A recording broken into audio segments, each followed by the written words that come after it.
O son of Adam, if you have sins piling up to the clouds and then ask for my forgiveness, I will forgive you without hesitation. اور اگر تیرے گناہ آسمان تک جا رہے ہیں اور آسمان کی طرح پائل اپ ہو چکے ہیں، کلاؤڈز کی طرح، یعنی اتنے سنز ہو چکے ہیں کہ تم اسراف کر چکے ہو، اور تم مجھ سے معافی مانگو گے، میں تمہیں معاف کروں گا، لیکن سچے دل سے توبہ کرو گے، میرے پاس آؤ گے، میرے سے بات کرو گے، مجھے ریکگنائز کرو گے، تو میں تمہیں معاف کروں گا۔ تو کویسچن یہ ہے کہ کیا ہمارے ہوپس اللہ تعالیٰ سے لگے ہیں یا ہمارے ہوپس کریشن سے لگے ہیں؟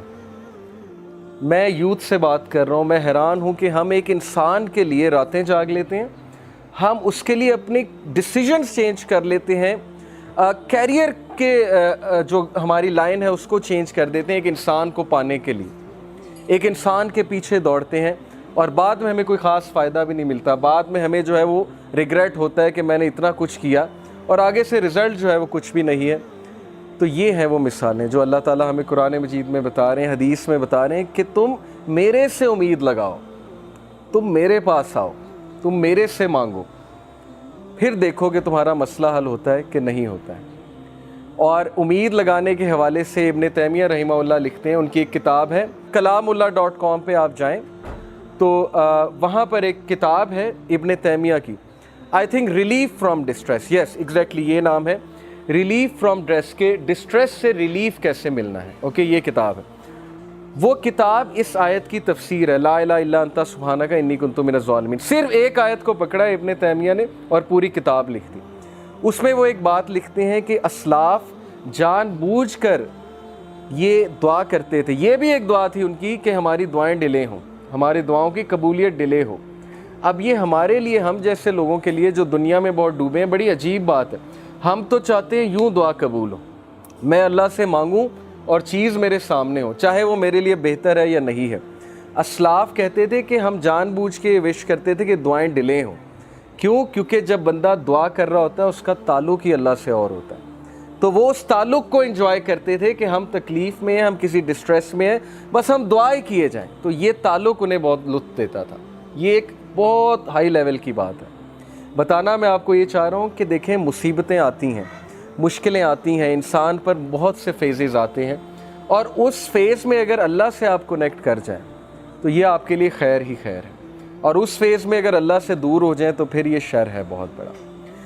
تو اللہ تعالیٰ کہتے ہیں کہ اے آدم کے بچے، اگر تیرے سنس پائل اپ کر جائیں کلاؤڈ جتنے، تب بھی میں تجھے معاف کروں گا اگر تو مجھ سے معافی مانگے گا۔ اور پھر اللہ تعالیٰ نے کہا O son of Adam, if you come to me with enough sins to fill the earth and then you meet me without associating anything with me, I will come to you with enough forgiveness to fill the earth.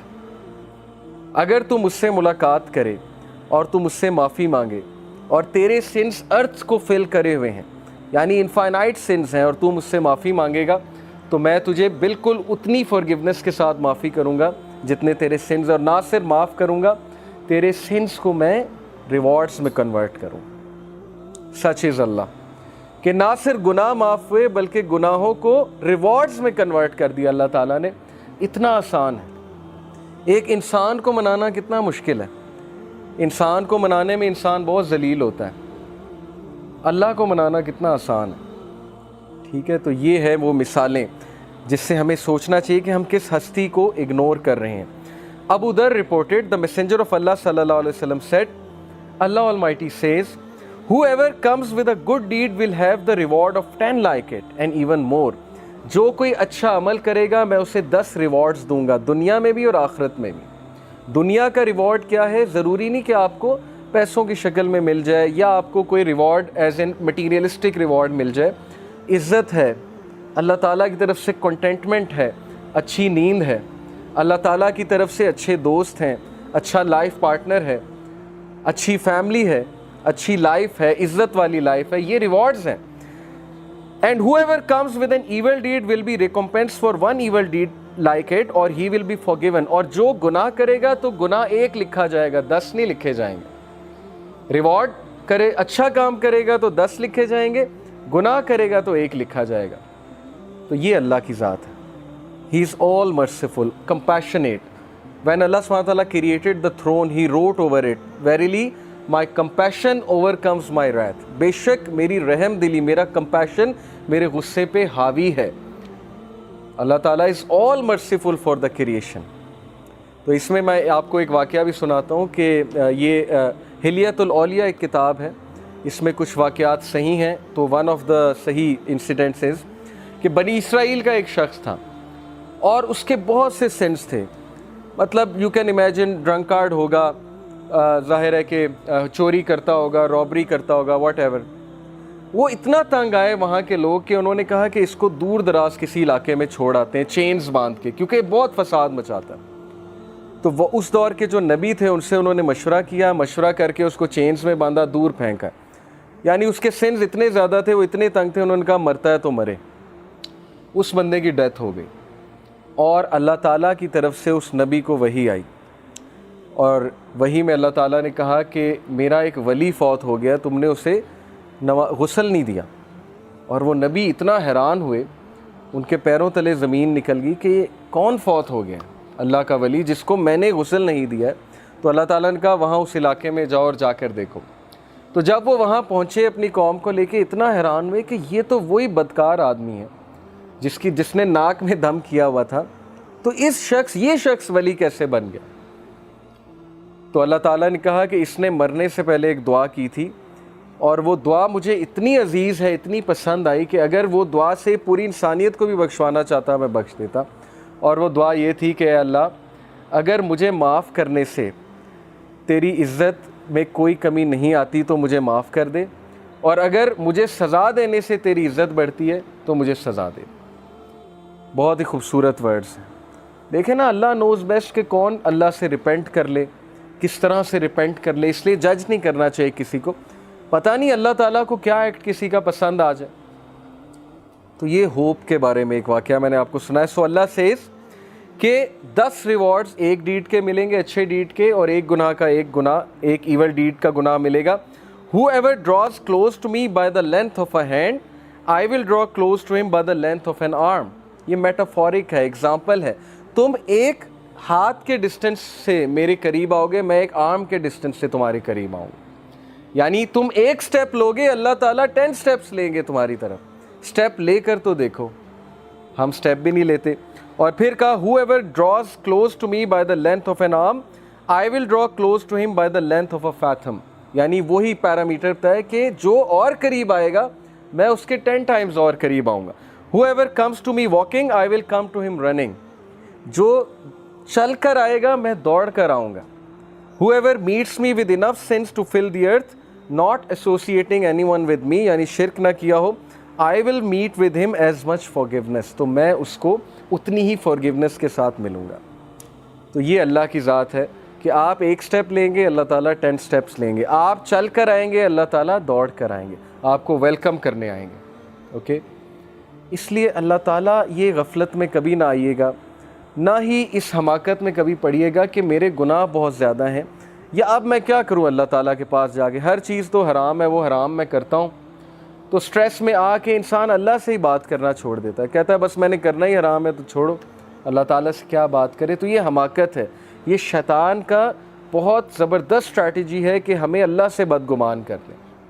تو بدگمانی کبھی نہیں کرنی، اور وہ حدیث follow کریں کہ رسول اللہ صلی اللہ علیہ وسلم نے جو فارمولا بتایا کہ follow an evil deed by a good deed. کوئی گناہ ہو گیا ہے، کسی کو آپ نے کوئی ظاہر ہے حقوق العباد میں کمی ہو گئی ہے، یا کوئی پرسنل سن ہو گیا ہے، اللہ کی حدود پامال ہو گئی ہیں، جو کام نہیں کرنا چاہیے تھا وہ اکیلے میں کر لیا ہے، تو ڈی موٹیویٹ نہیں ہونا، پروکریسٹینیٹ نہیں کرنا، اتنا زیادہ ریگریٹ میں نہیں چلے جانا کہ بس اب زندگی ختم ہو گئی، اب تو میں بالکل ہی بیکار ہو چکا ہوں. رسول اللہ said follow bad deed by a good deed, بس خلاص، تاکہ دل پہ وہ کالا دھبا نہ پڑے جس کی وجہ سے پھر ظاہر ہے دل بہت ڈارکن ہو جاتا ہے، پھر نیکی نہیں لگتی، برائی نہیں لگتی. اور یہ ہم نے خود فیل کیا ہے، ایک دور میں برائیاں بالکل برائی نہیں لگتی تھی. یہ تو پرسنل ہمارا ایکسپیرینس ہے. میری لائف پاسٹ میں ایسی ہے کہ بہت سی برائیوں میں انوالو تھے، وہ لگتی ہی نہیں تھی برائی. یہ کنڈیشن آف ہارٹ پہ ڈیپینڈ کرتا ہے. اور اب وہ چیز اتنی برائی لگتی ہے کہ میں حیران ہوتا ہوں کہ کسی دور میں ہم یہ بھی کرتے تھے. تو it all depends on the condition of the heart. قلب جو ہے نا، یہ بہت سائنس ہے قلب کی، کہ قلب اصل میں ہے کیا. And then Allah subhanahu wa ta'ala said, this hadith is really should be our constitution. Whoever is concerned about the hereafter, دیکھیں priorities, it's all about priorities. جو کوئی ہیئر آفٹر کے بارے میں کنسرنڈ ہے, ہیئر آفٹر کے بارے میں کون کنسرنڈ ہوتے ہیں, کیسے کنسرن شو کرنا ہے. ایک ایٹیٹیوڈ یہ ہے, ایک جو ہے وہ اگزامپل یہ ہے, اگر کسی کو آپ نے دیکھنا ہے نا وہ ہیئر آفٹر کے بارے میں کتنا کنسرنڈ ہے, اس کی روٹین گواہی دے گی کہ وہ آخرت پہ نظر ڈالے ہوئے. اس کی روٹین میں لوگوں کی مدد کرنا ہوگا, کسی کے چہرے پہ اسمائل لانا ہوگا, کسی کے بارے میں برا فیل نہیں کرنا ہوگا, اس کی روٹین میں لوگوں کو فورگیو کرنا ہوگا, کیونکہ وہ اللہ سے امید لگا رہا ہے کہ میں چاہتا ہوں اللہ مجھے معاف کرے تو میں اس کی مخلوق کو معاف کروں, میں اتنا ریجڈ نہ ہوں. اس کی روٹین میں نماز ہوگی, اس کی روٹین میں وہ کام ہوں گے جو اللہ تعالیٰ نے کرنے کو کہے ہیں, اس کا کیلنڈر سیٹ ہوگا رسول اللہ صلی اللہ علیہ وسلم کی بتائی ہوئی باتوں کے مطابق. تو دس شوز کہ وہ کنسرنڈ ہے ہیئر آفٹر کے بارے میں. تو جو کوئی ہیئر آفٹر کے بارے میں کنسرنڈ ہے, اللہ will place richness in his heart, اللہ اس کے دل کو غنی کر دے گا. bring his affairs together, اس کے معاملات کو سمیٹ لے گا. یہ بہت بڑی بات ہے. ہمارے معاملات پھیلے ہوئے ہیں, کبھی ادھر سے ٹینشن آتی ہے, کبھی پڑھائی کا سٹریس ہے, کبھی جو ہے وہ اولاد کی طرف سے ٹینشن ہے, کبھی فیملی کی طرف سے ٹینشن ہے, کبھی کوئی دوست ٹینشن دے دیتا ہے, کبھی اسپاؤس ٹینشن دے دیتا ہے, کبھی بزنس میں لاس ہو جاتا ہے. یہ زندگی کے معاملات ہیں. تو ہمارے افیئرز اتنے پھیل چکے ہیں کہ اب ہم یہی سوچتے ہیں کہ یار کریں تو کیا کریں, نہ نماز پڑھنے کا ٹائم ہے, نہ اللہ سے بات کرنے کا ٹائم ہے. تو یہ کیوں ہے؟ کیونکہ دنیا پرائیورٹی بن گئی. دنیا کے افیئرز, صحابہ کے نزدیک اوقات ہی کوئی نہیں تھی دنیا کی, اسی لیے وہ بہادر تھے, اسی لیے کریجیس تھے, اسی لیے ان کا پرپز, ان کا مشن, ان کا ویژن وہ چلتا رہتا تھا. جو مرضی سچویشن کریٹ ہو جائے, سرکمسٹانسز ان کو نہیں روکتے تھے, وہ چلتے رہتے تھے اپنی منزل کی طرف. منزل کی طرف جانے سے وہ رکتا ہے جو ڈر جاتا ہے دنیا کے پرابلم سے. تو وہی ڈرے گا جس کے لیے امپورٹنس بہت ہے دنیا کی. تو دنیا کی امپورٹنس کیا ہے؟ ایک بار رسول اللہ صلی اللہ علیہ وسلم صحابہ کے ساتھ کہیں جا رہے تھے, راستے میں ایک مری ہوئی بکری تھی, اس کا کارکیس یعنی کہ بوسیدہ اس کا جسم تھا, سڑ چکا تھا, گل چکا تھا. تو رسول اللہ صلی اللہ علیہ وسلم نے صحابہ سے کہا کہ اس کو کوئی لینا چاہے گا, will some of you like to purchase this؟ تو صحابہ نے کہا اس کو کون پرچیز کرے گا؟ تو اللہ کے نبی نے کہا کہ اللہ کے نزدیک دنیا کی حقیقت اس سے بھی کمتر ہے. تو یہ دنیا کی حقیقت ہے. ہم دنیا کی ٹینشنوں پہ روتے ہیں کہ یہ ہو گیا, وہ ہو گیا. پرسپیکٹیو چھوٹا سا ہے نا, مائیوپک ویژن ہے.